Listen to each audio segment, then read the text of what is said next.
Hello students, আজকের ভিডিওতে আমরা ক্লাস 7-এর কষে থেকে 10-এর অঙ্কগুলোকে সমাধান করবো। ঠিক আছে, তো আগের ভিডিওতে আমরা 7 পর্যন্ত অঙ্কগুলোকে সমাধান করেছি।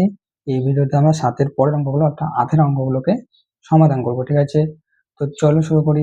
দেখো 8-এর 1 নম্বর অঙ্কটা কি বলছে, 11টা 9 মিনিট 40 সেকেন্ডকে আসন্ন মানে কত বলি। এটা হচ্ছে মিনিটে বলতে হবে। ঠিক আছে, মিনিটে বলতে হবে। তাহলে এবার হচ্ছে 8 নম্বরে কি বলছে, 8-এর 1 যে 11টা 9 মিনিট 40 সেকেন্ড। আচ্ছা, এটাকে আমাকে হচ্ছে মিনিটে বলতে হবে আসন্ন মানে। এবার তোমরা কিভাবে এটাকে বলবে, দেখো আমরা কি বলি, যখন আমি এরকম দেখি যে 2.5 বা 2.6 বা 2.0 বা 2.3, ঠিক আছে, এটা কি হয়, তোমরা যখন 2.3 থাকে তখন আমরা আসন্ন মানে কি লিখি, 2 লিখি। আর যখন 2.6 থাকে তখন আমরা আসন্ন মানে কি লিখি, 3 লিখি। এই যে এখানে 1 যোগ করে দিই কারণ পাশের থেকে বড়। এবার তোমরা বলবে এটা আমরা কেন করি, তাহলে দেখো যখন আমরা এটা কেন করি, এটা হচ্ছে ধরো এটা হচ্ছে 2, এটা হচ্ছে 3, মাঝখানে কটা আছে, 10টা আছে। তাহলে 1 2 3 4 5 6 7 8 9 10, ঠিক আছে, 10টা আছে। তাহলে এবার দেখো 2.3 মানে কোনটা, এটা 2.3 হচ্ছে এটা। আর 2.6 কোনটা, 1 2 3 4 5 6, এটা হচ্ছে 2.6, তাই না। তাহলে এবার বলো তো, যখন তুমি বলছো 2.6 তখন কাছের মান কোনটা, এর 2টা বেশি কাছে হয় নাকি 3টা বেশি কাছে হয়, 3টা বেশি কাছে হয়। তাই তুমি 2.6 এর আসন্ন মান কি লেখো, 2.6 এর আসন্ন মান তুমি 3 লেখো। আর 2.3 এর আসন্ন মান কি লেখো, 2। কেন, কারণ দেখো এটা হচ্ছে 2 এর কাছে, 3 এর থেকে কাছে না, 3 হচ্ছে এখানে, 2 এখানে, তাহলে এটা কত কাছে, এখানে। তাহলে এবার তোমরা আমাকে বলো, তার 5 মানে কোনটা, 5 মানে হচ্ছে এটা, মানে এটা হচ্ছে অর্ধেক, তাই না, এটা হচ্ছে অর্ধেকটা। তাহলে আমরা কি বলি, যে অর্ধেকের যদি বেশি হয় তাহলে আমরা 1 যোগ করে দিই। যেমন এটা 2.6 মানে কি অর্ধেকের বেশি, 2.5টা হচ্ছে অর্ধেক, তাই না, এটা হচ্ছে 2.5 এটা। তাহলে 2.5 অর্ধেক, তাহলে অর্ধেকের বেশি হলে আমরা এখানে 1 যোগ করে দিই, মানে এটা 3 করে দিই। আর অর্ধেকের কম হলে আমরা এটাই লিখি, তাই না। তো এবার দেখো 40 সেকেন্ড। এবার তোমরা আমাকে বলো যে 1 মিনিট মানে কত সেকেন্ড, 1 মিনিট মানে 60 সেকেন্ড, 1 মিনিট মানে 60 সেকেন্ড, তাই তো। আর 60 সেকেন্ডের অর্ধেক কত, 30 সেকেন্ড, কি তাই তো, 60 সেকেন্ডের অর্ধেক 30 সেকেন্ড হয়, 30 সেকেন্ড। তাহলে এখানে বলছে 40 সেকেন্ড, তাহলে এটা অর্ধেকের কম না বেশি, এটা হচ্ছে অর্ধেকের বেশি।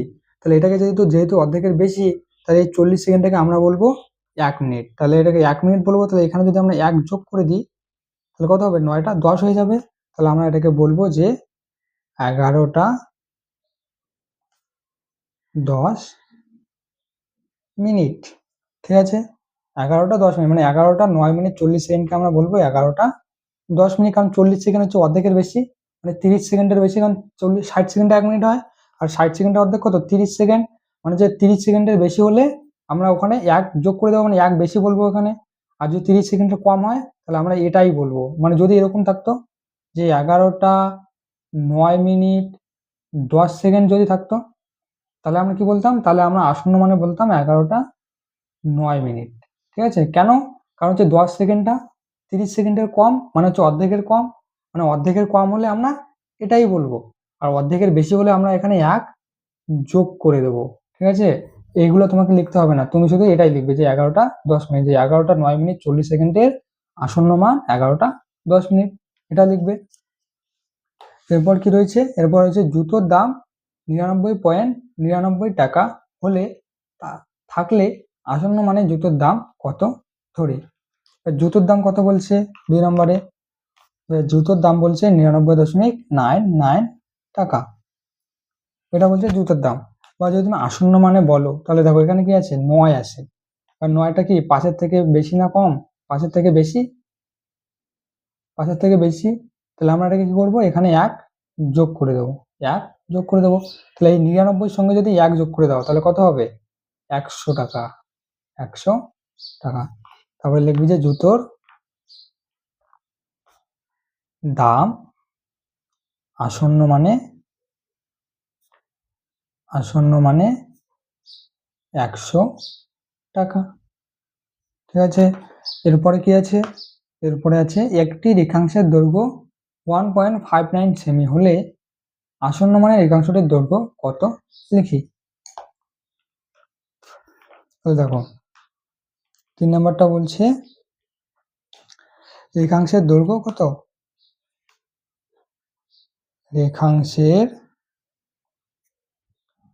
দৈর্ঘ্য বলছে সমান সমান 1.59 সেমি বলছে। তাহলে এবারে আসন্ন মানের দৈর্ঘ্য কত হবে? তাহলে এবার লিখি যে সুতরাং রেখাংশের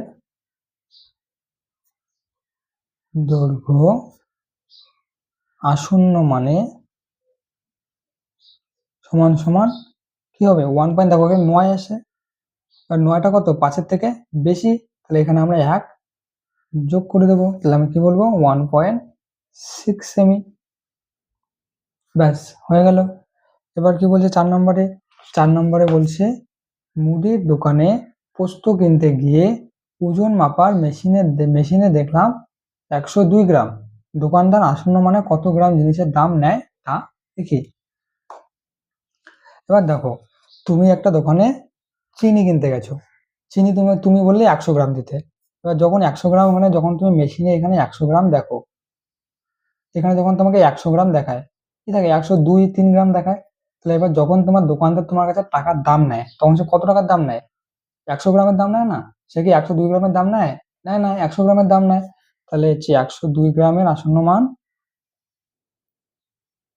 এর আসন্ন মান সমান সমান 100 গ্রাম। ঠিক আছে, এবার দেখো এখানে 102 গ্রামকে আমি 100 গ্রাম লিখলাম আসন্ন মানে। এবার যদি এটা 107 গ্রাম থাকতো তাহলে এটাকে আমরা 110 গ্রাম লিখতাম। ঠিক আছে, 110 গ্রাম। নর্মালি হচ্ছে 109 থাকলে এটাকে আমরা 110 লিখি, বা যদি 7ও থাকে তাও আমরা 110 গ্রাম লিখতে পারি। কিন্তু যেহেতু 102 আছে, 5-এর কম আছে, দুইটা কি 5-এর কম, তাই আমরা এটাকে 100 গ্রাম লিখছি। যদি এটা দুইটা 5-এর বেশি হয়ে যেত তাহলে আমরা এটাকে 100 গ্রামই 110 গ্রাম লিখতাম। ঠিক আছে, তাহলে ব্যাস এটা হয়ে গেল। তো স্টুডেন্টস চলো টাটা, বাই বাই।